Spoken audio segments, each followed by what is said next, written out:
Hallelujah. കർത്താവിന്റെ പരിശുദ്ധ നാമം മഹത്വപ്പെടുമാറാകട്ടെ. ഒരിക്കൽ കൂടെ ക്രിസ്തുയേശുവിൽ ഏവർക്കും സ്നേഹവന്ദനത്തെ അറിയിക്കുന്നു. സങ്കീർത്തനങ്ങൾ 8-ന്റെ വാക്യം, നിന്റെ വൈരികൾ നിമിത്തം ശത്രുവിനെയും പകയനെയും മിണ്ടാതാക്കുവാൻ തന്നെ നീ ശിശുക്കളുടെയും മുല കുടിക്കുന്നവരുടെയും വായിൽ നിന്ന് ബലം നിയമിച്ചിരിക്കുന്നു. കഴിഞ്ഞ ദിവസങ്ങളിൽ നാം പല പ്രാവശ്യമായി ചിന്തിച്ചു, ദുഷ്ടനായ വൈരിയെ ഏതെല്ലാം നിലകളിലാണ് നാം എതിരിടേണ്ടത് എന്ന്. ആത്മാവിന്റെ വാളും പ്രാർത്ഥനയും, കഴിഞ്ഞ ദിവസം ദൈവത്തെ സ്തുതിക്കുന്നതിലൂടെയും ഇത്യാദി കാര്യങ്ങൾ നമുക്ക് അല്പമായിട്ട് ചിന്തിപ്പാനിടയായിട്ടുണ്ട്. വീണ്ടും ആ സ്തുതിയോടുള്ള ബന്ധത്തിലാണ് ഇവിടെ സങ്കീർത്തനക്കാരൻ പാടുമ്പോൾ, അല്ലെങ്കിൽ പ്രവചനാത്മാവിൽ നീ ശിശുക്കളുടെയും മുല കുടിക്കുന്നവരുടെയും വായിൽ നിന്ന് ബലം നിയമിച്ചിരിക്കുന്നു. ഇതേ കാര്യം തന്നെ കർത്താവായ യേശു ക്രിസ്തു മത്തായിയുടെ സുവിശേഷം 21-15-16 വാക്യങ്ങളിൽ എടുത്ത് ഉദ്ധരിച്ചിരിക്കുന്നതും നമുക്ക് കാണുവാനായിട്ട് കഴിയും. അവിടെ ബലത്തിനു പകരം പുകഴ്ച എന്ന ഒരു പദത്തിന്റെ വ്യത്യാസത്തിൽ നമുക്കത് കാണുവാനായിട്ട് കഴിയുന്നതാണ്. അഥവാ ശത്രുവിന്റെ സാമ്രാജ്യത്തെ നേരിടുവാനായിട്ടുള്ളതായ ശക്തിയാണ് ഈ ബലം അഥവാ സ്തുതി എന്ന ഈ ആയുധം എന്ന് വീണ്ടും നമുക്കിവിടെ കാണുവാനായിട്ട് കഴിയുകയാണ്.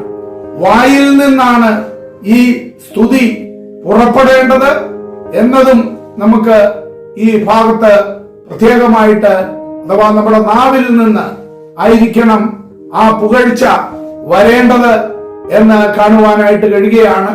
മത്തായിയുടെ സുവിശേഷം 11-25 അത് ജ്ഞാനികൾക്കും വിവേകികൾക്കും മറച്ചു വെച്ച് ശിശുക്കൾക്ക് വെളിപ്പെടുത്തിയിരിക്കുന്നു എന്നാണ് നമുക്ക് ഇവിടെ കാണുവാനായിട്ട് കഴിയുന്നത്. ശിശുക്കൾ എന്നത് വെറും നവജാത ശിശുക്കളെ കുറിച്ചല്ല അവിടെ ഉദ്ദേശിക്കുന്നത്. പ്രത്യേകിച്ച് സ്വന്തമായി യാതൊരു കഴിവും ശക്തിയും ഒന്നും പുകഴുവാനോ പ്രശംസിപ്പാനോ ഒന്നുമില്ലാത്തതായ ആ ജനത്തെ കുറിച്ചാണ് അവിടെ നമുക്ക് മനസ്സിലാക്കുവാനായിട്ട് കഴിയുന്നത്. ശത്രുവിനെ സംബന്ധിച്ച് വെളിപ്പാട് പുസ്തകത്തിലും മറ്റും നമുക്ക് കാണുവാൻ കഴിയുന്നത്, അവൻ ദൈവജനത്തിനെതിരെ രാപ്പകൽ അവൻ അപവാദം പറഞ്ഞ് നടക്കുന്ന ദുഷ്ടനാണ് എന്ന് നമുക്ക് കാണുവാനായിട്ട് കഴിയും. വെളിപ്പാട് പുസ്തകം 16-ാം അധ്യായത്തിന്റെ അതിന്റെ 13-14 വാക്യങ്ങളില് മഹോപദ്രവ കാലഘട്ടത്തിൽ നടക്കേണ്ടുന്ന കാര്യമാണ്. മഹാസർപ്പത്തിന്റെ വായിൽ നിന്നും മൃഗത്തിന്റെ വായിൽ നിന്നും കള്ളപ്രവാചകന്റെ വായിൽ നിന്നും തവളയെപ്പോലെ 3 അശുദ്ധാത്മാക്കൾ പുറപ്പെടുന്നത് ഞാൻ കണ്ടു. ഇവ സർവഭൂതലത്തിലുമുള്ള രാജാക്കന്മാരെ സർവശക്തനായ ദൈവത്തിന്റെ ദിവസത്തിലെ യുദ്ധത്തിനായി കൂട്ടിച്ചേർപ്പാൻ അത്ഭുതങ്ങൾ ചെയ്തുകൊണ്ട് അവരുടെ അടുക്കലേക്ക് പുറപ്പെടുന്ന ഭൂതാത്മാക്കൾ തന്നെ എന്ന് നമുക്കവിടെ കാണുവാനായിട്ട് കഴിയുകയാണ്. അപ്പോൾ ഇവിടെ ശത്രു അവൻ ആ യഥാർത്ഥമായിട്ട് അവന്റെ വായിൽ നിന്ന് പുറപ്പെടുന്ന ആ ദുരാത്മാവിന്റെ ശക്തിയുമായിട്ട് അവൻ രംഗപ്രവേശനം ചെയ്യുവാനായിട്ട് ഇരിക്കുന്നതും നമുക്ക് മനസ്സിലാക്കുവാനായിട്ട് കഴിയും. അഥവാ അവന്റെ വായിൽ നിന്ന് തവളയെ പോലെ ഉള്ളതായ ഒരു ദുരാത്മാവാണ് പുറപ്പെട്ടു വരുന്നത് എന്നാണ് നമുക്ക് ഇവിടെ കാണുവാനായിട്ട് കഴിയുന്നത്.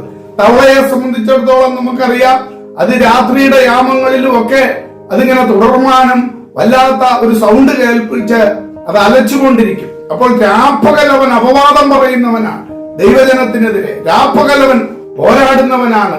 ഇതിന്റെ നടുവിലാണ് ദൈവത്തിന്റെ മക്കൾ രാപ്പകൽ ദൈവത്തെ സ്തുതിക്കുന്നവരായി തീരേണ്ടത് ആവശ്യമാണ്. 149-ാം സങ്കീർത്തനത്തിൽ സങ്കീർത്തനക്കാരൻ വീണ്ടും പാടുമ്പോൾ അതിന്റെ 6 മുതൽ അവരുടെ വായിൽ ദൈവത്തിന്റെ പുകഴ്ചകളും അവരുടെ കയ്യിൽ ഇരുവായ്ത്തലയുള്ള വാളും ഉണ്ടായിരിക്കട്ടെ.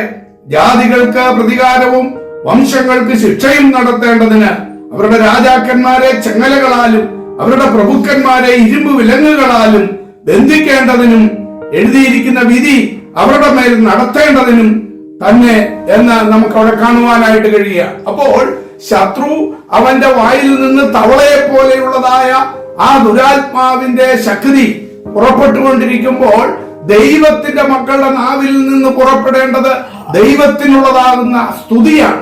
ഇവിടെ ഈ രണ്ട് ശക്തികളും തമ്മിലുള്ളതായ ഏറ്റുമുട്ടലാണ് നമുക്ക് കാണുവാനായിട്ട് കഴിയുന്നത്. അപ്പോൾ സ്തുതിയിൽ കൂടി മാത്രമേ ശത്രുവിനെ പരാജയപ്പെടുത്തുവാനായിട്ട് കഴിയത്തുള്ളൂ.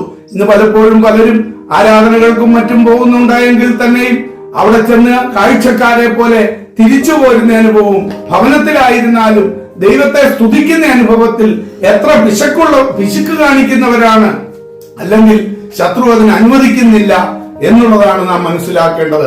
ആയതുകൊണ്ട് പ്രിയ ദൈവത്തിന്റെ മക്കളെ, ഈ ദുഷ്ടനായ മല്ലനെ നേരിടുവാൻ ദൈവം പരദേശിക്ക് തന്നിരിക്കുന്ന ഒരു വജ്രായുധം കൂടിയാണ് ദൈവത്തെ സ്തുതിക്കുക, അത് നാവെടുത്ത് സ്തുതിക്കുക എന്നുള്ളത് എന്ന് മനസ്സിലാക്കിക്കൊണ്ട് അതേ ആത്മാവിൽ സ്തുതിക്കുവാൻ, ആരാധിക്കുവാൻ നമുക്ക് ഇടയായി തീരട്ടെ. അവിടെ പൈശാചിക കോട്ടകൾ തകരുക തന്നെ ചെയ്യും. ബലം നിന്നിലുള്ളോർ ഭാഗ്യം നിറഞ്ഞോർ നിശ്ചയമാണെന്നും താഴ്ച ഭവിക്കുകയില്ലെന്നും. ബലം നിന്നിലുള്ളോർ ഭാഗ്യം നിറഞ്ഞോർ നിശ്ചയമാണെന്നും താഴ്ച ഭവിക്കുകയില്ലെന്നും. ഈ വിധമുള്ളോർ മനസ്സുകളിൽ ഈ വിധമുള്ളോർ മനസ്സുകളിൽ നിർണയമുണ്ടു നിരന്തരമാ. സിയോൻ നഗരിൻ പെരുവഴികൾ, സിയോൻ നഗരിൻ പെരുവഴികൾ.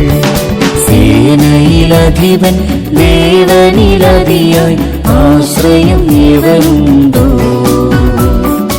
ആയവനേവരിലുമാ